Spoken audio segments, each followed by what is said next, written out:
My name is Adam. I'm 36 years old. I was born in Miami, a city that no longer exists. When I was a kid, we lived just 3 blocks from the beach. We thought we were lucky. Ocean views, warm winters. Back then, no one really understood what it meant to live below rising water. I was 8 the first time the water reached our doorstep. It was 2032. Just a king tide, they said. Nothing serious. By 2038, it was normal. Salt water bubbled up through the drains on clear blue days. Streets turned into canals. We wore rain boots to school, not because of storms, but because of the ocean quietly taking the land back. Then came 2045, the year Miami officially declared it couldn't be saved. Insurance companies pulled out, investors left. But people stayed. My family stayed. We kept building temporary barriers, pumps, generators, false hope. I remember helping my dad board up the windows every time a hurricane was forecasted, even though by then it wasn't the storms that scared us. It was the sea level itself. In 2049, we lost the first major building, St. Mary's Hospital. It stood like a skeleton in the water, windows shattered, roof barely above the tide. By 2051, the mall was under. The high school followed, then the neighborhoods. My last memory of Miami above water was watching our street disappear, block by block. The oak tree in our front yard vanished beneath dark, still waves. We left too late. After we left Miami, we tried to outrun the water. First to Atlanta, then to higher ground in Tennessee. But every shelter was full. Every highway was clogged. We weren't the only ones running. By then, millions were. The UN called it the largest climate migration in human history. In 2053, Jakarta was officially abandoned. Indonesia moved its capital inland, a desperate move that came too late. That same year, Venice vanished beneath a storm surge that shattered the last flood barrier. 2056, Bangkok lost its foundation. Subsidence dropped the city faster than the sea could rise. Buildings cracked in half. Roads vanished into wetlands. 2059, Shanghai began relocating 15 million people from its coastal districts. They called it a controlled retreat, but on the ground, it was chaos. Infrastructure failed. Power grids collapsed under salt corrosion. Entire districts were swallowed. In 2061, the Atlantic storms began changing. They didn't just hit harder, they stalled. One hurricane hovered over New York City for 36 hours. Lower Manhattan never came back. I remember watching footage of people in office buildings waving from rooftops, waiting for boats that never came. By 2064, the Netherlands gave up the sea. Entire provinces became lakes.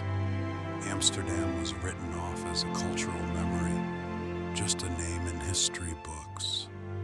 Year after year, city after city, gone.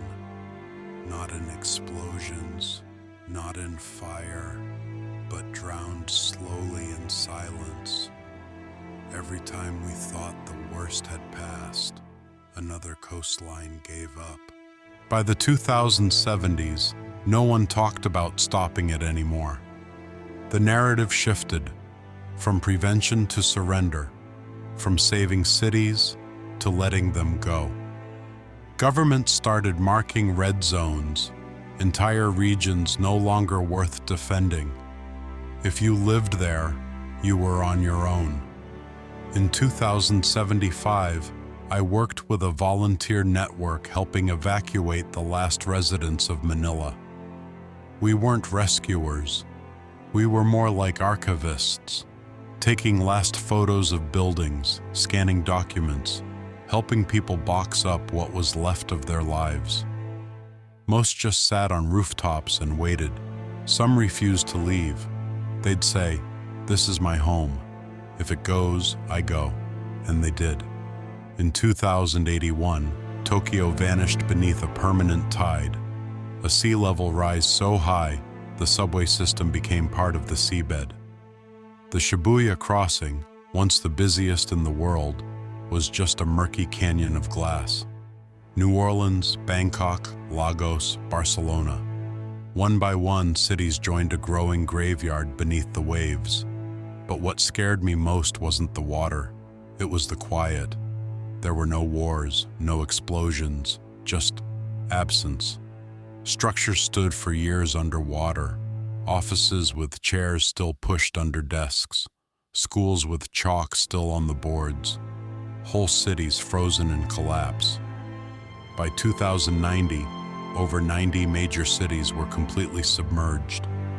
Humanity kept moving inland, uphill, higher and higher, but the water always followed, slowly, unstoppable. By 2093, the water stopped surprising us. Cities didn't vanish overnight anymore. They simply faded. Barcelona disappeared beneath constant drizzle. The Sagrada Familia was the last thing to go, its spires sinking like the bones of a forgotten god. In San Francisco, the fog became permanent, a slow gray curtain that never lifted. You could sail where Market Street used to be and never realize it was once land. By 2097, what was left of the global population lived on ridge lines, in arcologies, or in floating labs. I was stationed at one, Observation Capsule 9A, 200 meters beneath what used to be Singapore. We weren't there to save anything. We were there to document it. My daily routine was simple: scan the ruins, record the algae growth on steel, note the movement of fish through broken buildings, and sometimes, when the signal allowed, send audio logs, like this one, 2100, that's today. I haven't seen another person in 16 months. I float above the drowned bones of cities I once visited. I remember the smells, the lights, the noise, and now only pressure and silence. I don't know if anyone's still out there, but if someone finds this, know that these cities weren't erased. They're still here, beneath us, watching, waiting. This is the record. These are the archives. People still live, somehow, but the world we knew, the one with noise, cities, traffic, streetlights, that world is over. Now life clings to the edges, mountains, plateaus, Arctic shelves. We've become nomads again, moving with the seasons, with the water lines. The global population is estimated at under 1 billion. No one really knows. Satellites fail more often. Signals drop for weeks. Entire regions are cut off and forgotten. Cities are no longer built, they're avoided. The old ruins serve as warnings, ghosts beneath the surface. Children are raised in modular communities, climate-stable pods with food tanks and oxygen scrubbers. They grow up learning about gravity tides and salinity thresholds. Few have ever stood on a sidewalk. Electricity is rationed. Desalination takes most of it. Agriculture is hydroponic, solar-dependent, and limited to highlands. There's no normal now. No governments as we knew them. Just coalitions, scientific councils, climate collectives. Every year, the ocean reclaims a few more meters of what's left. Some believe we'll adapt fully, turn into a marine civilization, build downward instead of upward. Others say we'll vanish before that. I've seen both sides. I've seen rusted cities in total silence, And I've seen babies born in pressurized domes. We are a species between drowning and surviving, and I don't know which side will win. Sometimes I dream about cities that no longer exist, not as they were at the end, but how they looked before. I walk across Times Square, but the screens are still lit. I cross the Seine in Paris and smell coffee from a cafe. I hear the trains in Tokyo, the bells in Prague, the chants in Cairo. I dream of light, of life, of a time when we were too distracted to notice the tide rising at our feet.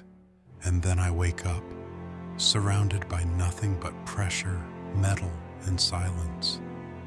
I live alone in a sealed pod, 600 feet below what used to be land. The ocean presses against the glass like a hand waiting to crush the last breath out of this century. Once a week, I check the transmission logs. Still no response. The beacons in Brazil and Iceland stopped sending data last year.